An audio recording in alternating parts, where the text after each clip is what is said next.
안녕하십니까. 금융위원회 금융정책국장입니다. 금융위원회 주요 업무인 가계부채 문제와 관련하여 가계부채 평가 및 대응 방향에 대해 말씀드리겠습니다. 나누어드린 별첨 자료를 보시면 되겠습니다. 1페이지 가계부채 현황부터 설명드리겠습니다. 가계부채는 2014년 9월 말 현재 1060조 3천억 원입니다. 오늘 12시에 한국은행에서 2014년도 말 가계신용통계를 발표할 예정인데 약 1090조 원 내외로 예상됩니다. 신용카드, 할부 등 판매 신용을 제외한 가계대출은 1002조 9천억 원이며 그중 주담대가 554조 6천억 원으로 55.3%를 차지합니다. 업권별로는 은행권이 501조 9천억 원으로 가장 크고 비은행권도 354조 2천억 원가량 됩니다. 가계부채 부담을 나타내는 가처분소득 대비 가계부채 비율은 2013년도 말 현재 160.7%로 미국 등 주요 선진국에 비해 상대적으로 높은 수준입니다. 다만 금융자산 대비 금융부채 비율은 46%에서 안정적으로 유지되고 있습니다. 주택담보대출의 구조는 그동안 정부의 구조 개선 노력 등으로 꾸준히 개선되고 있습니다. 지난해 은행권의 고정금리 대출과 비거치식 분할상환 대출 비중은 각각 23.6%, 26.5%를 기록하며 목표치인 20%를 상회하였습니다. 아래 표를 보시면 연착륙 노력을 시작한 2011년 이후 가계대출의 구조개선 실적을 확연히 보실 수 있습니다. 다음은 3페이지 기본인식 및 그간의 대응 노력입니다. 가계부채가 경제성장에 따라서 증가하는 것은 자연스러운 현상이라고 할 수 있습니다. 보다 중요한 것은 가계부채가 건전성을 유지하면서 경제성장을 견인할 수 있느냐입니다. 그동안 정부는 이러한 관점을 유지하면서 가계부채를 관리하여 왔습니다.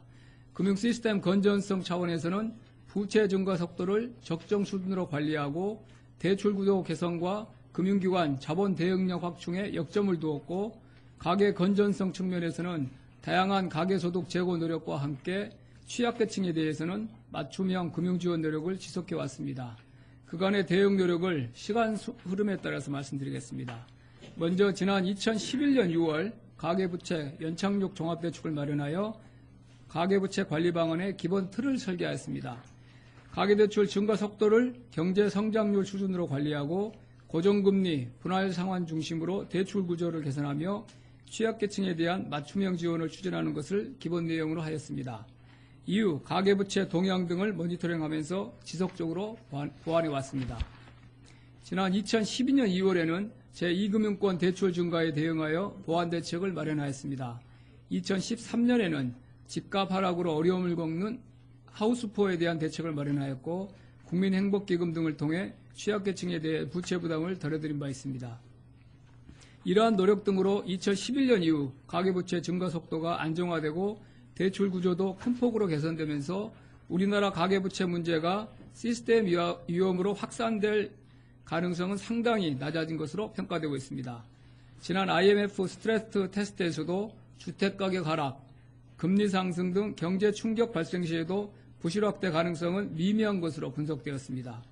이와 같이 금융 시스템 건전성이 전반적으로 안정된 반면 가처분 소득 대비 가계부채 비율이 지속 상승하는 등 가계 건전성 측면에서의 관리 필요성이 제기되었습니다. 정부는 이러한 인식하에 지난 2014년 2월 경제혁신 3개년 계획을 마련하면서 가계 부채 측면의 관리와 함께 가계소득 증대 등 가계 건전성 제고를 위한 종합적 대응을 병행하기로 하고 범정부적 대응을 추진하고 있습니다. 또한 지난해 8월에는 부동산 과열기에 도입된 LTV DTI 규제를 업권별, 지역별 규제 차익을 해소하는 방향으로 합리화하였습니다. 주택시장 정상화를 통한 가계소득 제고와 제2금융권 대출의 은행권 전환을 통한 이자 부담 경감 및 가계부채 질적 구조 개선을 도모하려는 목적이었습니다. 다음 5페이지 규제 합리화 이후 가계부채 현황 및 평가입니다. 대출 규제 합리화 이후 주택 거래가 증가하고 금리 인하 등의 효과가 겹치면서 가계대출은 예년보다 빠르게 증가하였으나 전반적으로 관리 가능한 수준입니다.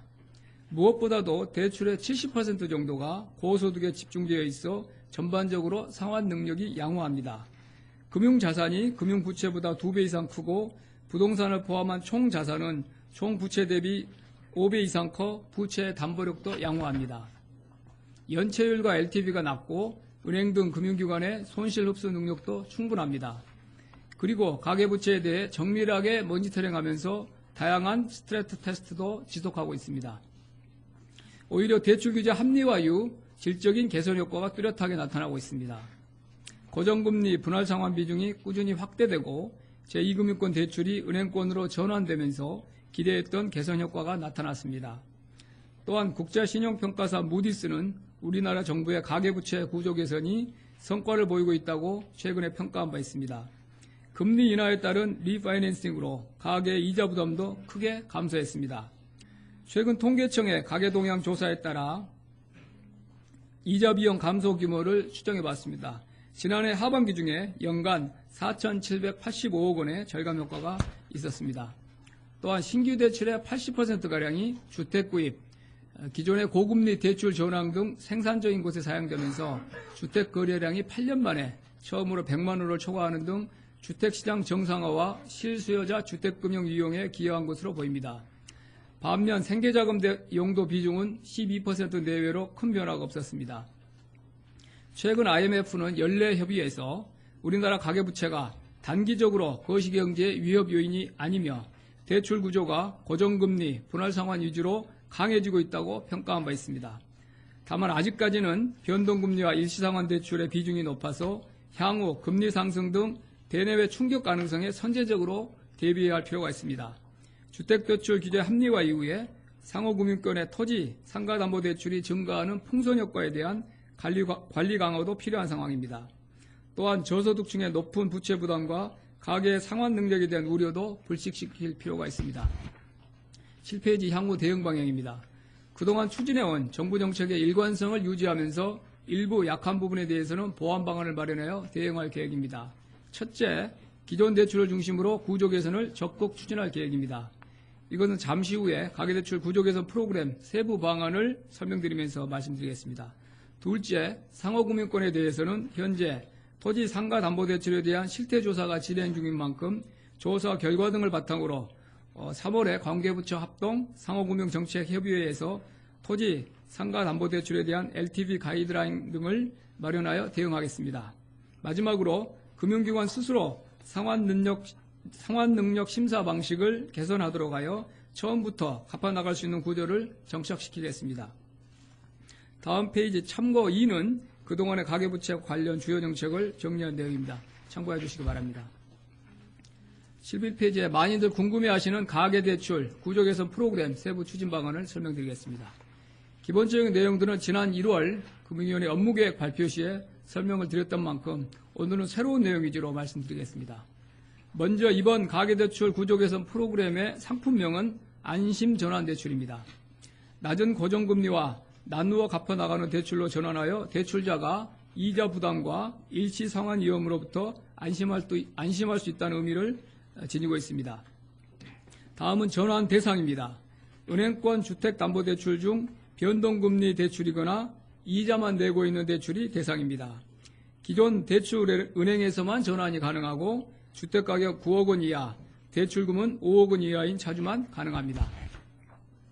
또한 전환 규모는 기존 대출 범위 내에서만 가능한데 이는 이번 프로그램이 추가적인 대출 증가 없이 구조를 개선하는 데 목적이 있기 때문입니다. 전환 대상이 아닌 대출은 11페이지 하단의 박스를 참고해 주시기 바랍니다. 다음 12페이지입니다. 새롭게 취급된 대출은 고정금리이면서 원금을 상환하는 대출입니다. 다만 원금 상환에 대한 부담을 완화하기 위하여 원금의 70%만 분할 상환하고 나머지 30%는 만기에 상환하는 부분 분할 상품도 병행 출시할 예정입니다. 아시는 바와 같이 이번 대출 전환 과정에서 발생하는 중도 상환 수수료는 전액 면제가 됩니다. 다만 새로운 대출을 나중에 갈아타실 때는 중도 상환 수수료가 있습니다만은 일반적인 3년간 최대 1.5%보다 낮게 3년간 최대 1.2% 수준으로 책정하였습니다. 이하 이번 상품의 세세한 대상 및 요건 등은 15페이지 참고 2를 참조해 주시기 바랍니다. 다음은 전환 방식입니다. 대출자는 기존 대출은행에서 신규로 대출을 받아 기존 대출을 상환하면 되고 주택금융공사는 새로운 대출을 인수하여 유동화를 하게 됩니다. 이 과정에서 은행에 현금이 유입되어 다시 가계대출이 증가하는 것을 방지하기 위해 대출은행이 대출 전환 규모만큼 주택금융공사에 유동화 증권을 매입하여 1년간 보유하도록 원칙을 정하였습니다. 다음은 13페이지 기대효과입니다. 2015년 한도인 20조 원이 모두 전환될 경우 고정금리, 분할상환 대출 비중은 5 내지 6%포인트가량 증가할 것으로 예상됩니다. 가계 측면에서는 상대적인 낮은 고정금리로 전환되어 금리 상승에 대한 걱정을 하지 않아도 되고 중도 상환 비용 부담도 없으며 대출금을 나누어 갚아 나가게 되므로 만기에 일시 상환해야 되는 부담도 덜게 됩니다. 또한 일정 요건을 충족할 경우에는 이자 비용 소득공제에 따라 세금도 절감할 수 있습니다. 안심전환대출 상품은 3월 24일 출시할 예정입니다. 다음 페이지 참고 1은 안심전환대출의 구조이고 참고 2는 주요 요건들입니다. 참조해 주시기 바랍니다.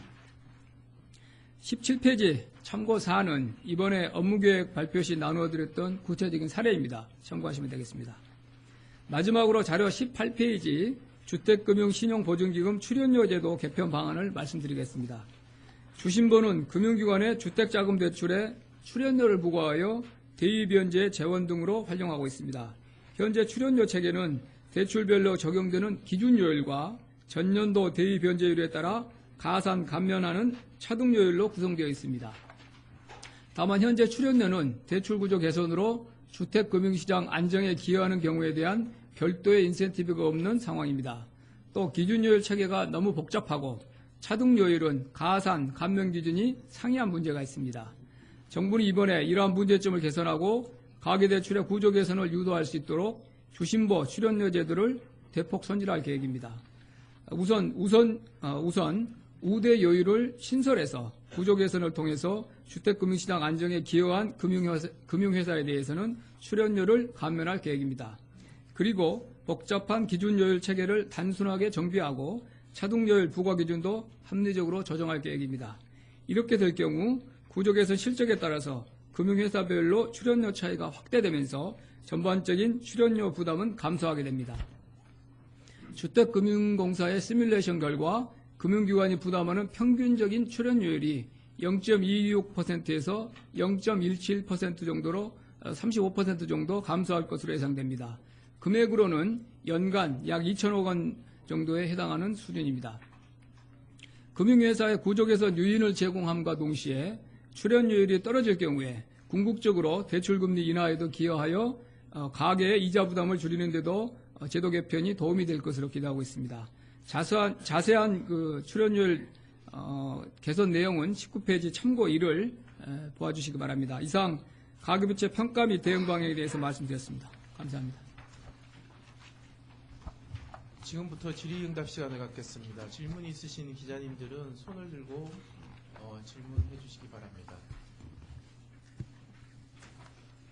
두 가지 있는데요.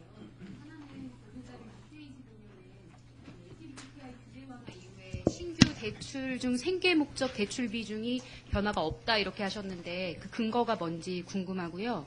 그리고 참고자료 17페이지 보면 그 가계부채 구조에서 이 안심전환대출 20년 만기로 할 경우에 그러니까 소득공제 최고 1,500만 원까지 절감된다고 하셨는데 이게 오롯이 이자 소득공제로 가능한 절감치인 건지 궁금하고 이게 소득공제 항목이 매년 조금씩 바뀌잖아요. 그러면은 이거는 20년 동안 이자 소득공제가 된다는 전제인 건데 이게 전제 효과 이 전환 효과가 좀 과장된 게 아닌지 궁금하고 기재부랑 이런 부분이 협의가 됐는지. 예, 두 가지 중에 첫 번째 은행권 주담대 용도별 신규 취급액에 대해서 매월 금융감독원이 은행권으로부터 자료를 받아서 집계를 합니다. 이 용도별로 이제 주택담보대출을 크게 주택 관련과 기차입금 상환자금, 그 다음에 사업, 투자, 내구재 등 목적, 그리고 이제 생계자금 이렇게 크게 4가지 항목으로 나뉘는데 주택 관련 주택 관련은 주택 구입 목적, 전세자금 반환용, 주택 임차용, 주택 신축 및 계량 이렇게 4개 항목으로 나뉩니다. 그래서 이 말씀드린 용도별 평균 취급액을 매월 은행으로부터 집계해서 관련 통계를 유지하고 있는데 여기 이 통계를 보면 주택 관련 목적이 13년 중에는 이제 55%고 2014년 상반기에는 61%, 2014년 제도 개선이 이루어진 8월 이후부터는 55% 정도로 계속 이제 안정적으로 유지가 되고 있고요. 이제 특이할 사항은 작년 하반기에는 기차입금 상환자금 비중이 좀 더 확대됐습니다. 그거는 뭐냐면은 제도 개선 때 기대했던 대로 2금융권의 고금리 대출이나 아니면은 은행권에서 신용대출 같은 금리가 상대적으로 높은 대출을 주택담보대출 같은 금리가 낮고 유리한 대출로 상환한 부분이 좀 늘어났고요.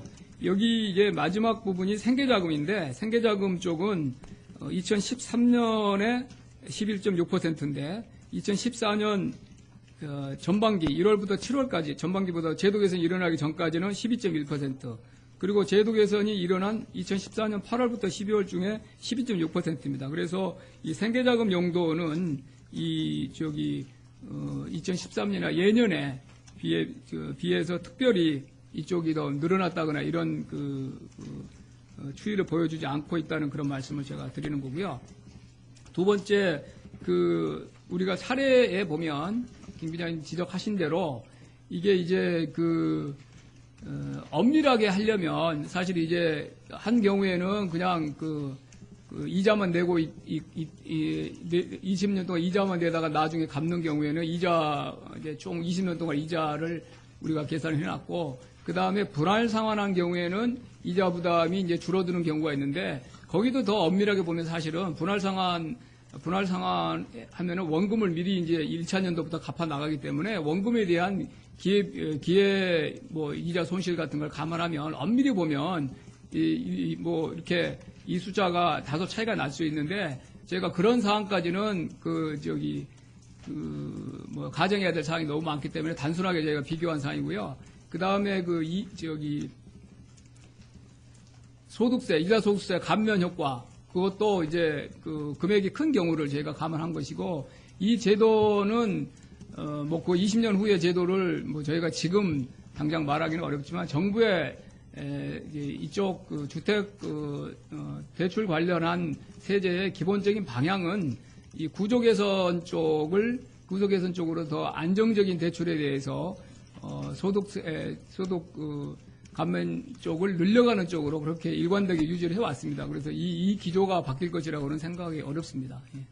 그래서 그런 가정하에 20년 동안 엄밀히 말하면 이제 제도가 유지된다는 전제인데, 그동안의 정부 이쪽 관련 소득 세제 개편의 기본 방향이 이런 그냥 일반적인 이자 감면보다도 고정이고 분할 상환하는 그런 쪽으로 더 이렇게 혜택을 주는 방향으로 계속 최근 몇 년간 유지해 오고 있고, 앞으로도 이 전체 이번에 보시면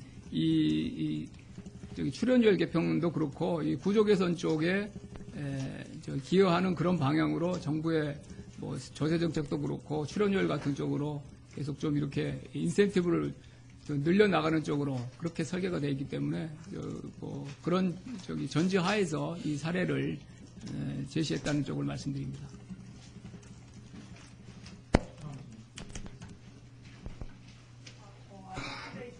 예. 11페이지에 수용료 말씀하셨는데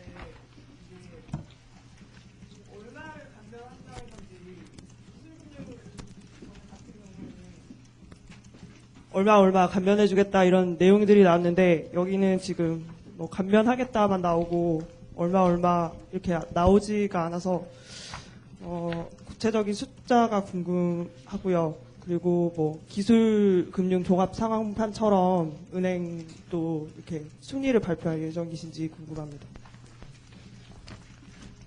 순위 이쪽 관련 우리 혁신성 평가안에 이 항목도 있습니다. 이 항목이 구조 개선 항목이 비중이 그렇게 크지 않지만 포함되어 있기 때문에 전체 혁신성 평가안에 포함되어 있고, 그 다음에 그 혁신성 평가 세부 내역으로 보면 뭐 그 은행별로 이 내역을 찾을 수는 있고요.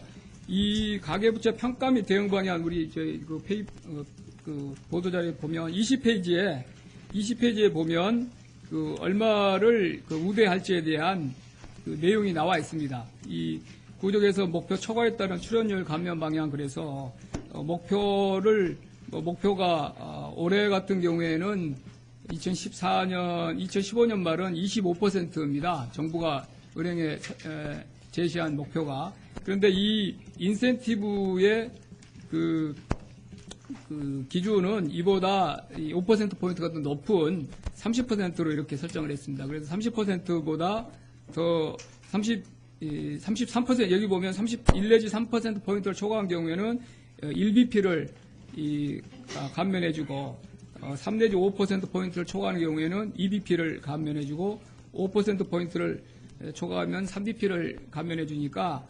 35% 정도를 달성한 은행에 대해서는 3bp를 감면해주는 것을 그렇게 지금 설정을 했습니다.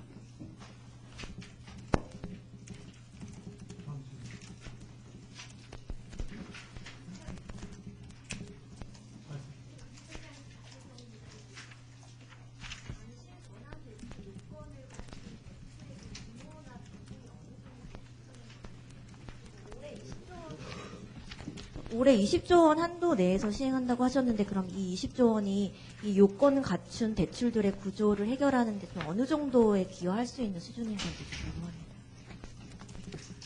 지금 그 은행권의 주택 관련된 주택 주담대가 약 한 350조 정도 됩니다. 350조 중에서 그 변동금리이거나 이자만 상환 중인 그 대출이 약 255조 원입니다. 그래서 기본적으로 255조 원 정도가 이번에 대출의 이제 가장 넓은 모수인데, 여기 이제 구체적으로 보면 그 1년이 경과해야 되고 여러 가지 요건들이 있거든요. 기존의 은행에서만 전환이 가능하고, 그래서 이거 정확하게 이제 어느 정도 될지 약 한 200조 정도를 생각하면 될 것 같고, 이번에 20조 원을 우리가 이 프로그램을 이제 같이 설계를 했는데, 20조 원 이후에 어떻게 할 것이냐에 대해서는 아직 계획이 없습니다. 그런 계획이 없고, 그다음에 이 프로그램을 이제 설계하려면 주택금융공사의 자본이나 여러 가지 측면에서 또 그 필요한 그런 필요한 여러 가지가 필요합니다. 그래서 그런 것들이 다 전제가 돼야 되기 때문에 일단 이번 올해 20조 원을 한도로 이 제도를 운영하고 20조 원이 소진될 때까지 이 프로그램 운영할 예정이고요. 이후에 대해서는 현재 단계에서는 별도 계획이 없습니다.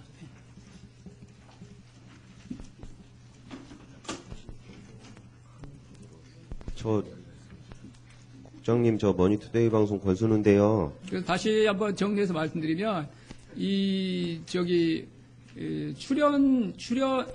주택금융공사의 출자나, 그 다음에 주택금융공사의 운용 배수나 여러 가지 사항들이 좀 변경이 돼야 됩니다. 그래서 그런 뭐 출자를 더 확보할 수 있다거나, 아니면은 우리 출연료 지금 상한이 30배로 되어 있는데, 출연료 상한이 뭐 국회 가서 우리가 더 지금 상향 조정할 그런 계획을 가지고 있는데, 그런 여건들이 좀 개선되면 추후 이제 우리가 고려해 볼 수 있는데, 현재 단계에서 올해는 일단 20조 원으로 운영을 하고 그런 사항들을 추후에 모색해 나가겠습니다. 국장님, 저 머니투데이 방송 권순우입니다. 예.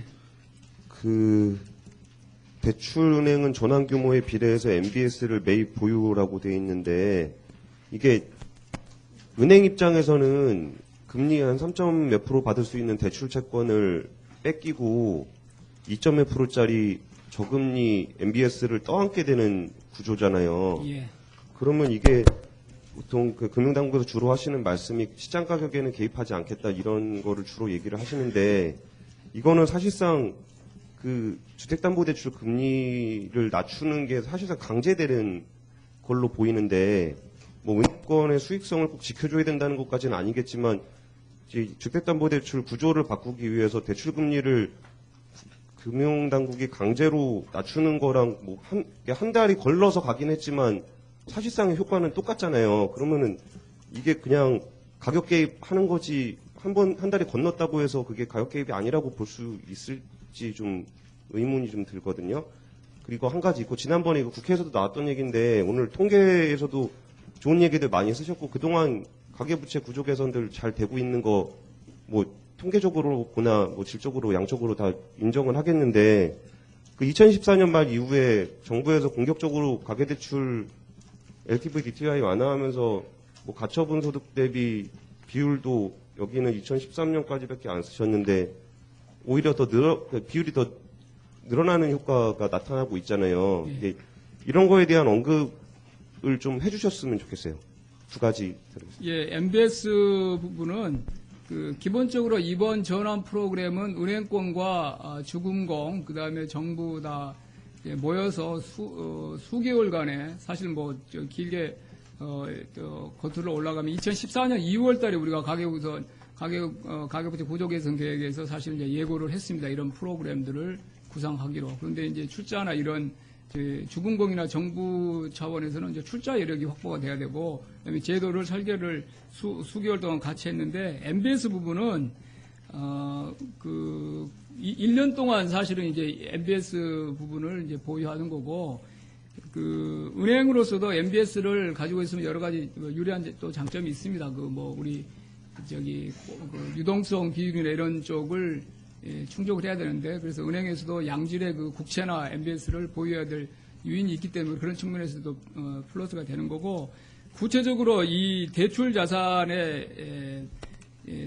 축소가 일어나는데, 대출 자산 축소에 따라서 은행 같은 경우에는 출연료가 또 주금공 출연료가 줄어들기 때문에 이게 순효과를 보면 은행 입장에서 이번 프로그램에 참여함으로써 얻게 되는 또 효과도 상당합니다. 그리고 자산 규모가 줄어들기 때문에 출연료가 줄어드는 부분도 있고, 거기에 더해서 이번에 우리가 주신보 출연료를 아까 말씀드린 대로 이런 구조 개선 쪽에 이번에 이제 실적으로도 많이 포함이 되기 때문에 거기에 따라서 저희가 계산해 봤더니 약 한 1253억 원 정도 구조 개선 2천억 원에 따라서 20조 원에 따라서 감면되는 것으로 나오고 있거든요. 그래서 은행 입장에서도 사실은 이게 다른 은행으로 이 고객을 뺏기면 사실은 이제 여러 가지 은행 입장에서 이제 불이익이 발생할 수 있는데,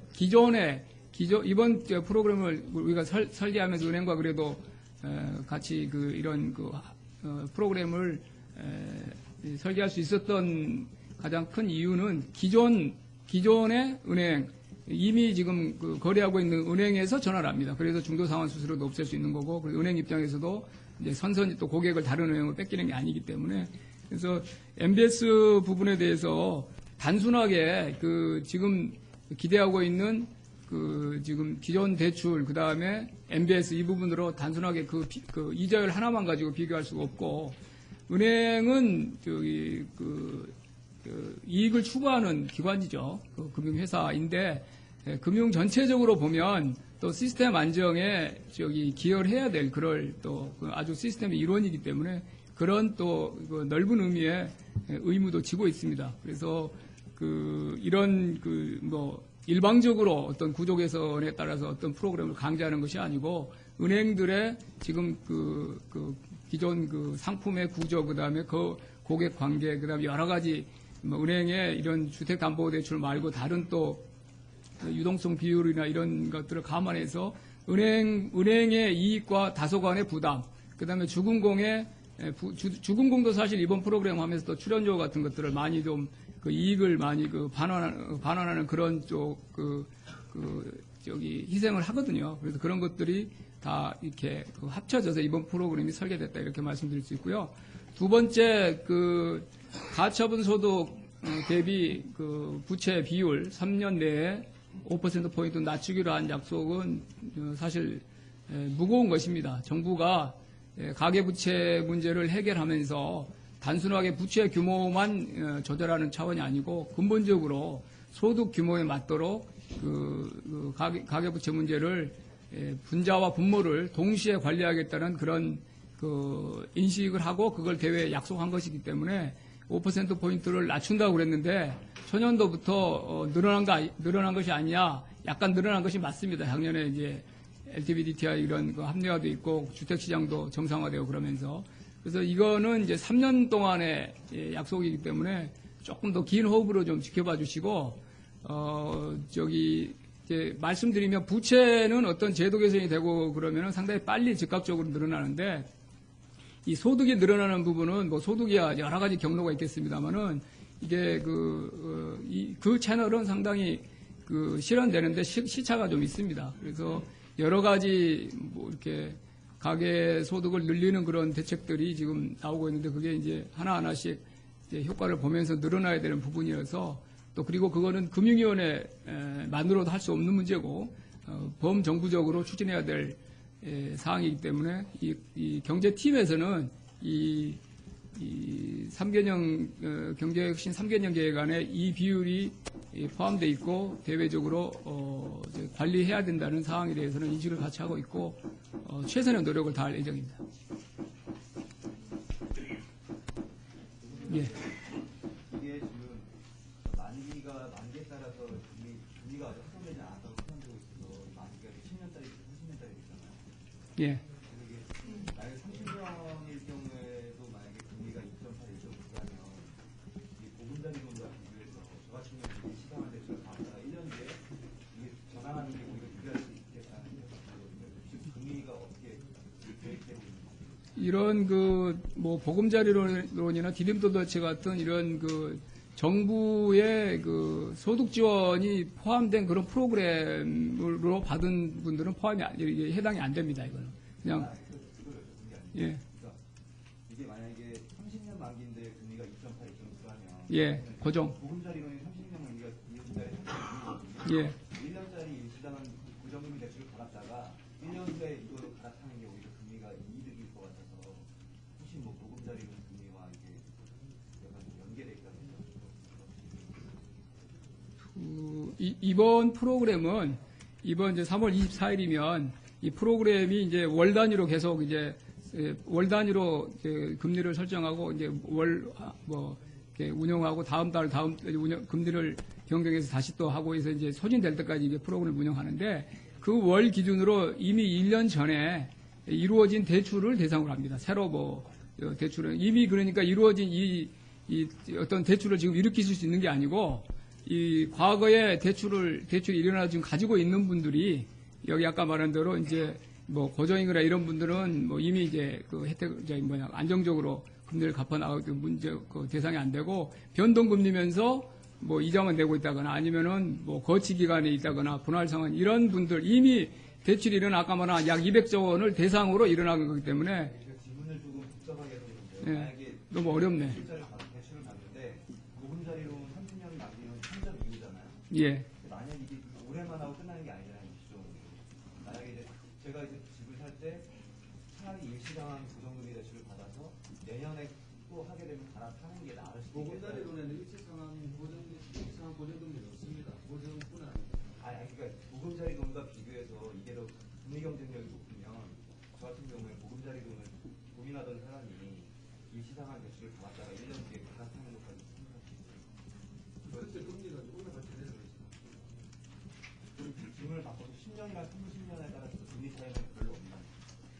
단계에 따라서. 일반적인 이렇게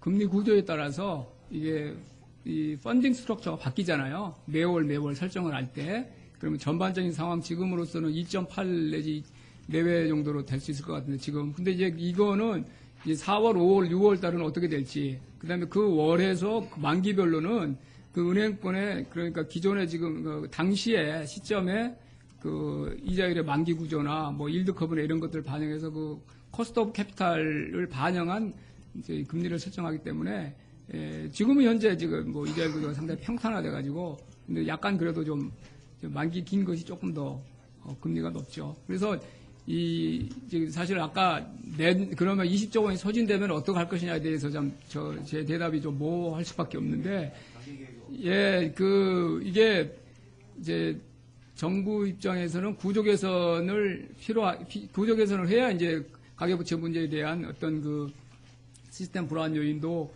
또 줄어들고 뭐 그런 이제 목적이 있는데, 이게 계속 앞으로 있는 대출을 무슨 우리가 전환 대출을 계속 20조를 뭐 20조 다음에 또 20조 하겠다고 하면은 이제 안 기자님 말씀하신 것 같이 내년 내후년에 대해서는 그러면 분들이 이제 이런 기대가 또 형성이 되면 이제 현재 지금 은행권이나 정부가 노력하고 있는 고정, 분할 상환, 고정금리, 뭐 정부는 고정이 반드시 유리하다는 쪽이 아니고 현재 변동금리와 고정금리가 너무 한쪽으로 치우쳐 있기 때문에 이제 그 금리 변동에 따라서 가계나 이런 전체 금융 시스템에 이제 불확실성이 커지기 때문에 저희가 지금 어느 정도 균형을 맞춰 나가는 거거든요. 근데 분할 상환 같은 경우에는 이제 여기 나눠서 갚아 나갈 수 있는 구조를 만들어야 되겠다는 건 확고합니다. 그런데 이제 더 이제 그 똑똑하신 분들이 그 내년에 20조가 또 나올 테니까 그 금리 차가 또 보면 예년에 뭐 5, 60bp가 있으니까 그냥 현재 나와 있는 분할 상환 대출보다는 그쪽으로 하는 게 유리할 수 있다는 그런 또 생각도 하실 수 있어서 계속 우리가 이거를 뭐 구조전환을 할 수 있다고 생각을 뭐 그렇게 말씀드리지는 않고요. 다만 정부가 생각하는 이 가계부채 구조의 적정 구조가 있습니다. 뭐 우리 나름대로 생각하는 어떤 어느 정도 균형을 양쪽이 여기 그 변동과 고정 같은 경우는 좀 균형을 잡아야 되고 분할 상환에 대해서는 가급적 전체적으로 어떤 그 가계대출, 이런 장기대출은 분할해서 상환하는 것이 유리하다는 그런 이제 생각을 하고 있고, 이제 그래서 필요한 경우에 이번에 이건 그 구조 개선의 실적을 보고, 그 다음에 이와 별도로 이번에 이제 뒤에 그 주신법 출연료율 개편 쪽이 좀 내용이 복잡하신데 철학을 보면 기본적으로 좀 전반적으로 좀 기존 요율을 좀 단순화하고 낮췄고요. 그래서 이제 그 이자 부담을 줄여준다는 목적이고, 두 번째는 차등화입니다. 그래서 이게 이번 20조 원에 참여하면은 뭐 그만큼 늘어나는 거는 이제 일회에 그친 거고, 안정적으로 계속 이 고정, 그 다음에 분할 상환 쪽 대출을 더 많이 취급한 은행에 대해서는 이게 여기 보면 그 3bp라는 게 별로 아닌 것 같은데 워낙 모수가 커요. 그래서 은행한테는 몇백억 정도의 차이가 나니까 아주 큰 금액이에요. 그러면 주담대는 뭐 여기 이제 주담대 받으신 분도 계시겠지만 그 차이가 별로 없어요. 그런데 5bp 정도를 더 유리하게 하는 은행 쪽으로 많이 쏠릴 수 있거든요. 그래서 확연하게 이쪽 구조 개선 쪽에 인센티브를 늘려주는 거고, 그러면 이제 구조 개선 쪽이 계속 좀 더 이렇게 안정적으로 이루어질 것으로 그렇게 기대하면 뭐 사실 역으로 보면 이런 프로그램을 또 더 만들 필요성이 그만큼 줄어드는 거고, 기본적으로 은행들이 만기 일시 상환 이런 프로그램들은 이제는 사실 저희 은행들이 취급하면 안 됩니다. 그런 이제 우리 만기 일시 상환이라는 건 주택 시장이 계속 이렇게 올라서 이 본인의 상환 부담이라는 거 발생하지 않을 것이라는 걸 암묵적으로 이제 그래서 그걸 만드는 것인데, 이런 상품들은 사실 우리 2005년 이전이나 이럴 때 하는 거고, 이제 만기 이런 장기 상품들은 분할 상환으로 가야 돼요. 그런 쪽으로 계속 정부가 이번에 출연료를 그런 식으로 개편하는 거고, 그 다음에 이제 BIS 위험 가중치나 뭐 어떤 대선 충당금 기준이나 이런 것들도 그동안에 한 2, 3년 동안에 이루어진 경우를 보면 일관되게 이런 구조 개선 쪽을 잘하는 은행을 더 우대하는 쪽으로, 그럼 결과적으로 그게 어떻게 나타나냐면 시장에 가면 이제 만기 일시 상환과 분할 상환과 이런 쪽이 금리가 확연하게 차이가 나야 돼요. 그래서 그 만기 일시 상환을 찾는 분들이 사실 좀 그 가격에 따라서 좀 그 선택을 하지 않도록 그런 되는 것이 이제 자연스러운 거거든요. 그래야 또 이런 프로그램보다도 은행들이 스스로 알아서 그런 쪽 상품들을 권유하고 가게 입장에서도 은행에 갔을 때 본인이 선택지에서 그런 만기 일시 상환이나 아니면 거치지나 이런 쪽은 금리 쪽에서 부담이 돼서 지금 당장 부담이 되더라도 나눠 갚아야 되겠다는 그런 상품을 이제 선택할 수 있는 구조가 되는 것이 궁극적인 이제 우리가 여기 바라는 바입니다. 예. 머니투데이 김지영인데요. 예. 이 한도를 월별로 분산한다고 하셨던 것 같은데 그러면 월별로 어떻게 분산되는지 좀 알려주셨으면 좋겠고요.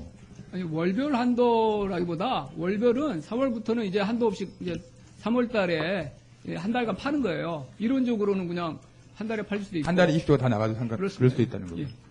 그리고 이거는 뭐 그러니까 당국의 의도는 충분히 이해하는데 저번에 그 업무 계획 나왔을 때도 온라인에서 그런 이야기들이 되게 많았는데 그러니까 형평성의 문제인데요. 예를 들어서 그러니까 변동금리 일시 상환 대출을 가지고 이자만 그냥 내고 있던 사람과 이미 고정금리를 타고 한 4% 고정금리를 꼬박꼬박 내고 있던 사람과 근데 이 사람들은 지금도 앞으로 계속 4% 고정금리를 갚아 나가야 될 사람인데 변동금리로 이자만 내고 있던 사람한테는 2%대 고정금리를 할 수 있게 해주는 이 문제는 그러니까 의도는 충분히 이해하지만 형평성의 문제를 나올 수 있는 것 같거든요. 여기서 코멘트 좀 부탁드립니다. 정부 정책에 부응하시던 그다음에 아주 본인들이 신중하고 이렇게 합리적으로 의사결정을 하셔서 고정금리 쪽을 이제 택해서 쓰시는 분들하고 어떤 특정 시점에 그런 부분이 발생하는 거는 어떻게 보면 이런 프로그램의 설계상 좀 불가피한 면이 있고 고정금리 같은 경우는 현재 뭐 이렇게 말씀드리면 3년이 지난 경우에는 중도 상환 수수료 없이 지금 또 리파이낸싱이 가능합니다. 그래서 그분들은 만약에 2011년이나 뭐 10년 뭐 그럴 때 12년 정도의 고정금리를 해서 그동안 쭉 분할상환 해왔던 분들은 3년이 지나면 해당 은행에 가서 지금 또 고정금리로 낮춰서 리파이낸싱 할 수 있거든요. 중도상환 수수료 없이.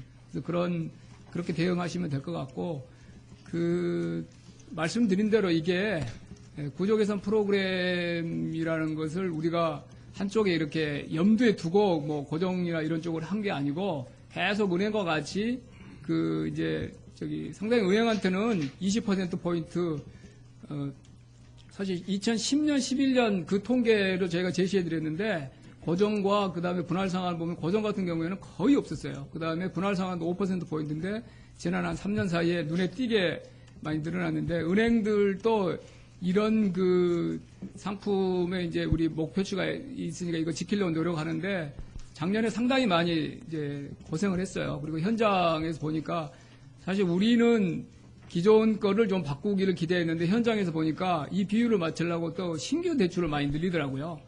그런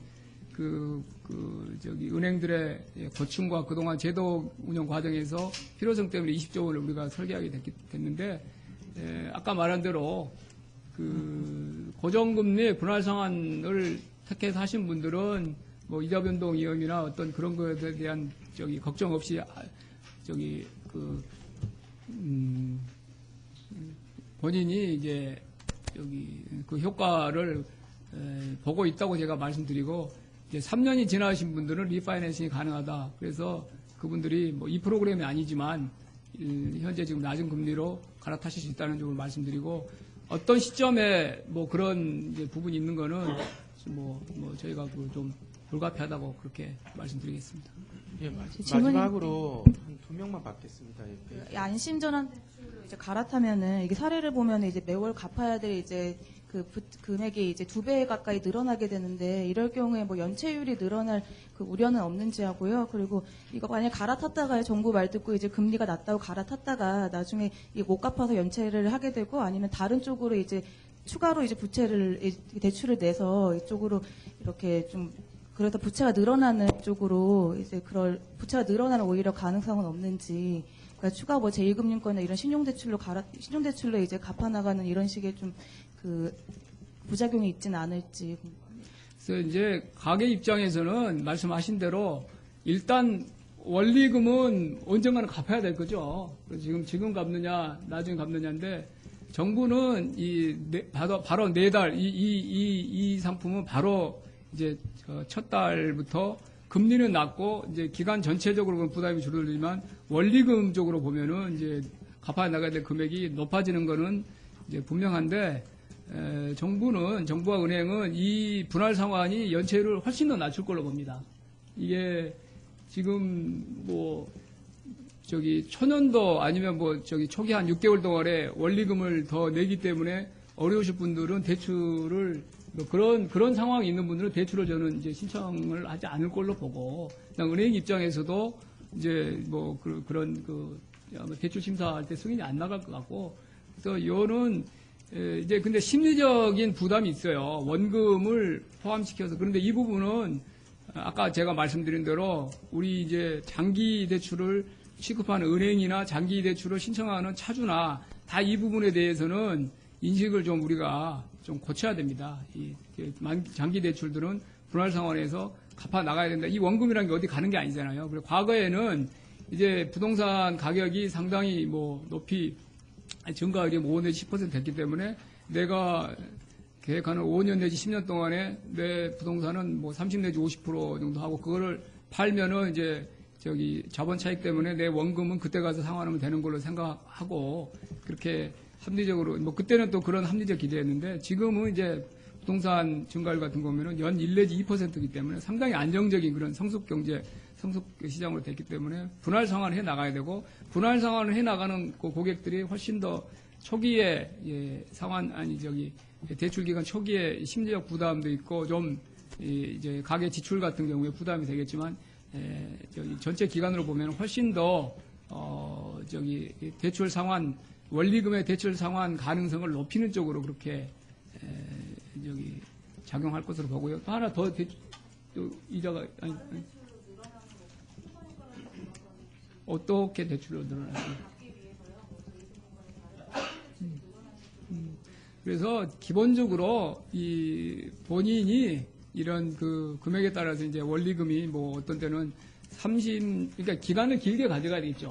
30년, 가급적 10년보다는 30년이 그리고 n분의1로 나누면은 이제 금액이 줄어드니까 그렇게 하셔야 될 것 같고 그래서 좀 그런데 부담되시는 분들에서 우리가 70%를 기준으로 n분의 1로 할 수 있도록 그렇게 설계를 해서 뭐 원금을 얼마라도 갚아 나갈 때는 이제 당장 4달부터는 부담이 되는데 그걸 가늠을 해보고 이 상품을 선택할 수 있도록 그렇게 설계를 했고요. 지금 기존에 있는 대출이죠. 기존에 있는 대출을 그대로 전환한 거기 때문에 새로 있는 건 아니고 그런데 말씀하신 대로 기존에 있는 대출 중에서 이자만 내고 원금을 안 낸데 원금을 내기 위해서 이제 하는 부분인데 그런 분들은 아마 이쪽에 응하지 않을 거예요. 아까 말했는데 백 기자님 말씀하신 대로 그 원금을 n분의 1로 나눠서 갚아야 되는데 그 부담이 되시는 분들은 그냥 우리로서는 그 구조가 좀 불안정하지만 그냥 그대로 기존 대출을 가겠죠. 이쪽으로 갈아타시겠다는 분은 이제 그 본인의 다른 그런 수입 지출 구조에서 감내할 수 있다고 생각하셔도 이쪽을 하신 것 같고 뭐 아까 말한 대로 강제하는 건 아니니까 본인이 이렇게 계산을 해보고 선택할 수 있기 때문에 그런 결정을 하실 걸로 봅니다. 죄송한데 하나만 더 여쭤볼게요. 그 가계배출 속도 관련해서 좀 여쭤보고 싶은데 여기서도 다소 빠르게 증가하고 있으나라고 말씀하셨는데요. 당국이 생각하시는 가계부채의 적정 속도가 있으신지가 좀 궁금하고 그리고 여기에 좀 가계부채 관련해서 좀 변수가 하나 큰 게 빠져있다고 생각하는 게 물론 금융위의 소관은 아니시지만 지금 국토부에서 1% 대출을 지금 준비를 하고 있지 않습니까? 그러니까 결과적으로 정부 당국 전체적으로는 그런 효과도 고려를 하셔야 될 것 같은데 그 요소가 지금 빠져 있는 것 같은 생각이 드는데요. 뭐 그것도 같이 좀 고려를 하셔서 향후 대책이 어떻게 마련되고 계신 게 있으신지가 좀 궁금하고 그리고 마지막으로 그 은행권의 자체적인 이제 대출 그런 시스템을 개선하겠다라고 이렇게 쓰신 것 같은데 내용이 없어서 그것도 짤막하게 좀 소개 부탁드리겠습니다. 정부가 가계부채 증가율에 어떤 절대치를 설정하고 이 부분 이 수준 이상 넘어가면 안 된다는 건 없습니다. 근데 2011년 가계부채 종합대책 6월달에 그게 보면은 경제 성장률과 가계부채 증가율이 크게 괴리되지 않도록 하겠다. 이걸 이제 그때 당시에 이제 원칙인데 이제 계속 과거에는 그게 2배 정도 가계부채 증가율이 9%대에서 5 내지 6 정도로 쭉 안정적으로 그거를 줄여왔고요. 앞으로도 그 경제 성장률과 그 다음에 사실은 어찌 보면은 이제 부동산 가격 뭐 상승률과 이런 것들을 종합적으로 반영해서 어떤 거시 지표보다 이렇게 현저하게 괴리된 그런 가계부채 증가율은 바람직하지 않고 증가율 하나만 보는 건 아닙니다. 가계부채가 그런 이제 상환 능력, 그 다음에 연체율, 그리고 이제 그 LTV 이런 담보의 질, 이걸 아까 말한 대로 생계 이 용도가 뭔지를 여러 가지를 봐서 결정해야 되는데 지금 정부가 이 미시적으로 거의 그런 데이터를 세세하게 지금 관찰을 하면서 보고 있거든요. 그래서 작년 같은 경우에는 LTV DTI 제도를 합리화해서 다소 뭐 부문 기간으로 한 7, 8개월 보면 다소 좀 증가율이 높은 것 같지만 아까 제가 말씀드린 대로 여러 가지 그 또 질적인 개선 효과도 뚜렷하고 그때 당시에 뭐 구조개 이금융권에서 1금융으로 간다거나 아니면 부동산 시장 활성화에 기여를 한다거나 뭐 여러 가지 이제 기대했던 효과가 있기 때문에 그 나름대로 의미가 있는 것이고 그다음에 이 작년 제도 개선도 효과도 어느 정도 기간이 지나면 안정화될 거예요. 항상 이렇게 매월 늘지는 않을 거고 이제 어느 정도 1차로 어떤 갈아타기 같은 거 하신 분들이 이제 마무리되면 이것도 이제 정상화될 것으로 보고요. 두 번째 공유 이거 1% 공유형은 이제 지난번 국토부가 발표를 했지만 3,000호를 대상으로 이렇게 시범적으로 하는 거예요. 그래서 이게 그 목적이 또 있습니다. 그거는 주택을 이제 그거는 뚜렷하게 소득 지원이나 어떤 그런 목적이 있는 그런 프로그램이고요.